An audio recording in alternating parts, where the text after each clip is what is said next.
If you feel confused right now, you're not alone. If you feel like the market is trying to give you a heart attack, you are not imagining it. Look at the last 48 hours.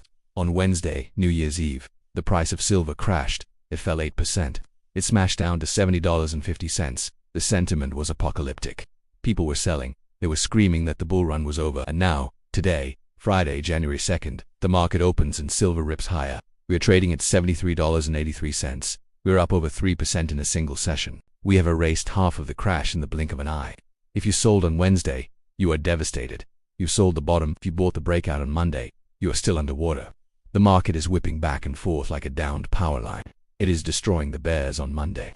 It is destroying the bulls on Wednesday. And today, it is coming back for the bears. Again, this is not a trend. This is a trap. This is a market that is designed to maximize pain. It is designed to shake you out of your position by making you doubt your own sanity. In professional trading, we call this a meat grinder. It chops up anyone foolish enough to use leverage.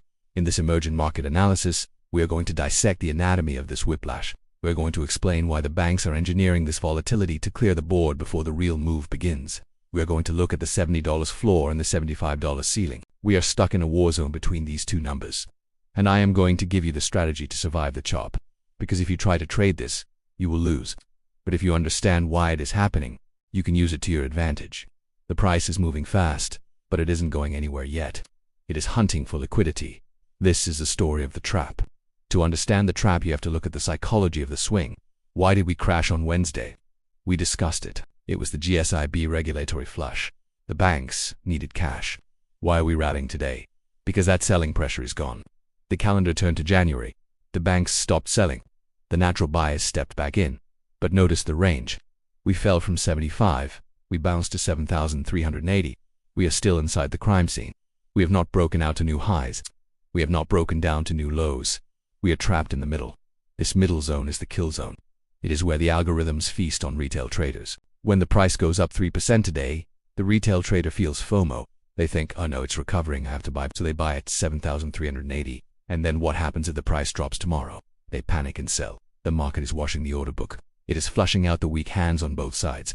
The banks want a clean slate for 2026. They want to make sure that nobody is holding a leveraged position that threatens them. So they shake the tree hard. Up $3, down $6, up $2, until everyone lets go. This volatility is attacked on impatience. If you are looking at the chart every 10 minutes, you're paying the tax. Your emotions are being harvested by a supercomputer in New Jersey.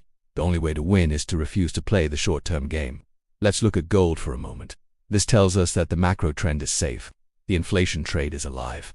The safe haven trade is alive. If gold had crashed $500, I would be worried. But gold is simply consolidating near all-time highs. This means the chaos in silver is specific to silver. It is caused by the thin liquidity of the holiday week. Remember, a lot of traders are still on vacation. When volume is low, it is easy to push the price around. A single buy order can send it up to dollars. A single sell order can send it down to dollars. We are in a low-fidelity environment. The signal is noisy. Do not mistake the noise for a trend change. Now let's talk about the short squeeze narrative. On Monday, everyone thought the squeeze was happening. On Wednesday, everyone thought the squeeze failed. Today, people think the squeeze is back on. The truth is, the squeeze hasn't even started. A real short squeeze like nickel in 2022 doesn't have down days. It goes up and up and up until the exchange closes. What we are seeing now is positioning. The big players are fighting for territory. The bulls are digging trenches at $70. The bears are building walls at $75. We are watching trench warfare. In trench warfare, the line moves back and forth a few inches every day. Thousands of dollars are lost, fighting over $73. But eventually, one side runs out of ammo. We need to watch for the breakout. Buying here in the middle of the range is gambling. You are betting on a coin flip. Will it go to 75? Maybe. Will it go back to 70? Maybe. The smart money waits. They wait for the price to pick a direction. Let's look at the January effect again. Today's January 2nd, the first trading day. We are seeing buying. That is good. It confirms that pension funds are dipping their toes in. But are they all in? Probably not. They see the volatility. 2. A conservative fund manager does not buy $1 billion of silver on a day when it is whipping around like a roller coaster. They buy slowly. They use limit orders. I will buy at $72. I will not pay $74. This passive buying creates support, but it doesn't create a rocket. It creates a floor. So, we might see the price grind sideways for a while as these big funds accumulate. They don't want to spike the price. They want to buy cheap. They are the ones absorbing the volatility. They are the ones catching the falling knives. You should draft behind them. We need to discuss the trap of leverage one more time. I cannot stress this enough. If you bought a futures contract on Monday at $80 and the price dropped to $70 on Wednesday, you've got a margin call. You were liquidated. You lost your money. Today, the price is back up. If you had held, you'd be recovering, but you couldn't hold because leverage killed you. This market is hunting leverage. It is specifically targeting people who are borrowing money to trade. If you are trading with cash, you are immune. $70 is just a number. $73 is just a number. Your ounces are safe. But if you're on margin, these swings are lethal. The banks know this. They're shaking the box to hear if anything rattles. If you rattle, you are the target. So, as we watch the close today, do not celebrate too hard. We are up. That is good. But we are not out of the woods. We are still inside the ghost week window. Monday is when the real volume returns. Monday is when the adults come back to the desk. Until then, we are in the playground of the algorithms, and the algorithms are playing a game of capture the flag with your capital. The next section, we are going to look at the technical levels. We're going to map out exactly where the trapdoors are. We are going to look at the $70 support and why it must hold at all costs. And we are going to look at the $75 resistance. The battle is defined by these two lines. Everything in between is noise. Stay focused. The volatility is the test. Let's see if we can pass it. We need to define the battlefield. In war, you have a no man's land. The area between two trenches where nobody survives. In the silver market right now, that no man's land is the zone between $70 and $75. If you are trading inside this zone, you are taking fire from both sides. The bears are shelling from $75. They're selling every rally. The bulls are shelling from $70. They're buying every dip. And you, the retail investor, are stuck in the middle trying to dodge the explosions. In part 2, we are going to map out the killed box. I'm going to show you the technical lines that the algorithms are defending. We are going to explain the concept of a liquidity sweep, why the price had to drop to $70.50 on Wednesday to find enough fuel to rise today. And we are going to look at the physical disconnect again.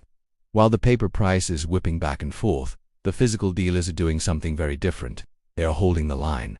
The chart is a mess, but the message is clear. We are coiling. Let's look at the levels. Why did the price bounce at $70.50? Why not $68? Why not $65? Because $70 is the new structural floor of the global silver market. Think back to November. $70 was the ceiling. It was the resistance that held us down for weeks.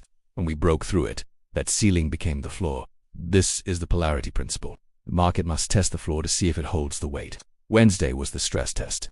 The banks jumped up and down on the floor. They tried to smash through it, but the floor didn't crack. This tells us that there is a massive concentration of limit buy orders sitting at $70. These are not retail orders. Retail panic sells at $70. These are institutional orders, pension funds, industrial hedges, sovereign wealth funds. They have drawn a line in the sand. We will buy anything at $70. This gives you, the investor, a massive advantage. You know where the safety net is. If you buy at $73, your risk is $3. You know the floor is at 70. If we break 70, then the thesis is wrong. But as long as 70 holds, the path of least resistance is up. The market has proven that there are more buyers at $70 than there are sellers. That is the definition of a bull market. Now, let's talk about why the crash happened. It wasn't just GSIB regulations. It was a liquidity sweep. Markets move based on liquidity. If a whale wants to buy $100 million of silver, he cannot just buy it at the current price. There aren't enough sellers. If he hits buy, the price spikes and he gets a bad entry. So, he needs to find sellers. Where are the sellers hiding? They are hiding behind their stop-loss orders. Thousands of traders had stop-losses sitting at $72. The whale knows this. The algorithm knows this. So, the market hunts those stops. It pushes the price down to 72, then 71, then $70.50. Snap. The stops trigger. The retail traders are forced to sell. Liquidity floods the market. And who is there to catch it? The whale. The crash was a mechanism to generate the liquidity needed for the next rally. The whale used your fear to fill his order. And once his order was filled, the selling pressure vanished. The price snapped back to $73 because the artificial selling was done. This is a dirty game. It is ruthless. But it is how markets work. The sweep is over. The liquidity has been harvested. Now the market is light. It is ready to move. While the paper price was playing these games, what did the physical price do? Did the price of a silver eagle drop to $70? No. I tracked the premiums all day yesterday. When spot hit $70.50, the dealers raised their premiums. Why? Because they didn't believe the drop. They knew it was a paper flush. But they were not willing to sell their inventory at a discount just because some algorithm in New York was having a tantrum. So the street price stayed at $90. This is a massive signal. It means the real world has divorced the paper world. The paper world is volatile. It swings 10% a day. The real world is stable. It is priced for scarcity. If you are a physical holder, do not look at the spot chart. It is lying to you. Look at the dealer site. That is the real value of your stack. And that value did not crash. It held firm. The dealers are the ultimate insiders. They see the flow of metal and they are telling you, we are not lowering the price. Now let's look at the mining stocks. They're having a hard time. Imagine trying to value a mining company when the price of their product swings $8 in 24 hours. It is impossible. Analysts cannot build a model. Do we value Hector at $70 silver or $80? This uncertainty creates volatility in the equity markets. Investors hate uncertainty, so they sell the miners. This is why the mining stocks are lagging the metal today. Silver is up 3%. The miners are up 1%, maybe 2%. They are confused, but this confusion is an opportunity. The base case for these miners has shifted. Last year, the base case was $25 silver. Today, the bear case is $70 silver. Think about that. The worst case scenario, the crash scenario, is $70. At $70, these companies are printing cash. Their margins are 60%. So the stock market is mispricing the risk. They are pricing in a collapse that isn't happening. Once the price stabilizes, once the volatility dies down, the value investors will return to the miners. They will do the math. Wait, this company has a PE of 4 and they will buy. The miners are a coiled spring inside a coiled spring. If you have patience, this is the deepest value sector on the board. Let's get technical for a moment. Let's get a daily candle for today, Friday. Yesterday was a massive red bar down. Today is a green bar, but it is inside the range of yesterday's bar. The high of today is lower than the high of yesterday. The low of today is higher than the low of yesterday. In trading, this is called an inside bar. It represents compression. The market is taking a breath. It is deciding. It is like a spring being squeezed from both ends. Usually, an inside bar is followed by an explosive move in the direction of the break. If we break the high of the inside bar on Monday, it signals that the buyers have won. The trend resumes. If we break the low, it signals another test of $70. So, Monday is critical. Monday will tell us which way the spring releases. Given the January effect setup, the odds favor an upward break, but we must respect the chart. We are in a box. $70 to $75, we are bouncing off the walls of the box. Do not try to predict the break. Wait for it to happen. So, the floor is 70, the ceiling is 75. The dealers are holding 90. We are heading into the first weekend of the year. The markets will be closed, but the anxiety will be high. In part 3, we are going to look at the weekend outlook. We are going to discuss the geopolitical risks that could gap the market up on Sunday night. We are going to look at the gold signal again. Why gold holding $4,360 is the key to silver survival. And we are going to talk about the volume profile for next week. When the real money returns on Monday, how much volume will they bring? $50 billion, $100 billion. The trap has been set. The liquidity has been swept. Now we wait for the explosion. Stay tuned for part 3. We are looking at the week ahead. We need to talk about the weekend. It is Friday afternoon. The closing bell is approaching. The market is about to shut down for 48 hours. Usually weekends are a time to relax. But in a market this volatile and a market that moves 8% down and 3% up, the weekends is a risk factor. It is called gap risk. While the comics is closed, the world keeps turning. Geopolitics happens. War happens. Currency failures happen. If a major headline breaks on Saturday when the market opens on Sunday night, the price will not be $73, it could be $78, it could be $68, it will gap to the new reality. In part 3, we are going to look at the weekend outlook. We are going to analyze the gold signal, and we are going to look at the volume profile for next week, because next week, the first full week of January, is when the real money returns from vacation. The $50 billion we talked about, it hasn't even arrived yet. The trap has been set. The spring is loaded. Let's see where it points. I want you to look at gold. Gold is trading at $4,363. It is up nearly 1% today. Why is this important for silver? Because gold is the general. Silver is the soldier. Where the general goes, the soldier follows. On Wednesday, when silver crashed, gold dipped. But gold did not break its structure. It held the line. It refused to close below the key support levels. This tells us that the macro thesis is intact. The big money, the central banks, the sovereigns, they are not selling gold. They are buying the dip. If the smart money is buying gold, then the silver crash was a fake out. It was a derivative event, not a monetary event. Silver is just more volatile. When gold sneezes, silver gets the flu. But when gold gets healthy, silver runs a marathon. Right now, gold is healthy. It is consolidating near all-time highs. This acts as a magnet for silver. The gold to silver ratio is currently around 59 as historically in a bull market. That ratio wants to go to 30. For that to happen, silver has to run twice as fast as gold. So, if gold is stable, silver has a green light to explode. Watch gold this weekend. As long as it holds $4,300, the silver bull is safe. Now let's talk about next week, Monday, January 5th. This is the first real trading day of the year. Why? Because this week was a holiday week. Many senior traders were still skiing. Many offices were half empty. The volume we saw today was just the vanguard. On Monday, the main army arrives. The senior portfolio managers return to their desks. The investment committees meet to finalize their Q1 allocations. The algorithmic buying programs are turned on full blast. This means the volume is going to spike. When volume increases in a tight market, volatility increases. The liquidity vacuum we saw this week will be filled with institutional orders. These orders are huge. They are not looking to scalp a few cents. They are looking to build positions for the next 10 years. This institutional volume is sticky. When a pension fund buys, they don't sell the next day. They hold. This removes the float from the market permanently. So, next week, we are going to see the true strength of the market.